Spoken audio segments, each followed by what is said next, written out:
Mark సువార్త 16వ అధ్యాయము 15, 16. మరియు మీరు సర్వలోకమునకు వెళ్ళి సర్వ సృష్టికి సువార్తను ప్రకటించుడి. ఇక్కడ ఏమనుందంటే మరియు మీ పాస్టర్ గారు అని లేదు, మరియు మీ పాస్టర్మ గారు అని లేదు, మరియు మీ సంఘ పెద్ద అని లేదు, మరియు మీ మగోళ్ళని లేదు, మరియు మీ ఆడోళ్ళని లేదు. మీరు అని ఉంది. మీరు అంటే మనం అందరం.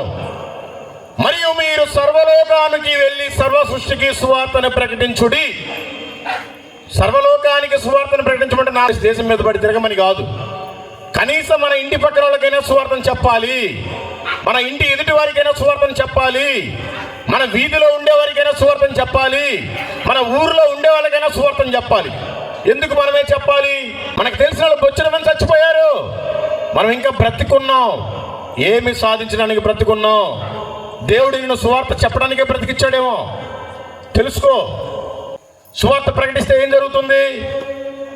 16వ వచనం, నమ్మి బాప్తిసం పొందినవాడు రక్షింపబడును, నమ్మని వానికి శిక్ష విధింపబడును.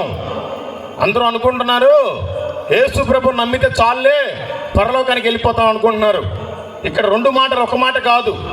నమ్మి బాప్తిసం పొందినవాడు రక్షింపబడును, నమ్మని వానికి శిక్ష విధింపబడును. ఈరోజు ఎంతమంది యేసు ప్రభు దేవుడని నమ్ముతున్నారండి?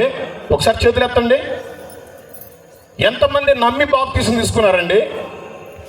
చాలా చేతులు దిగిపోయాయి.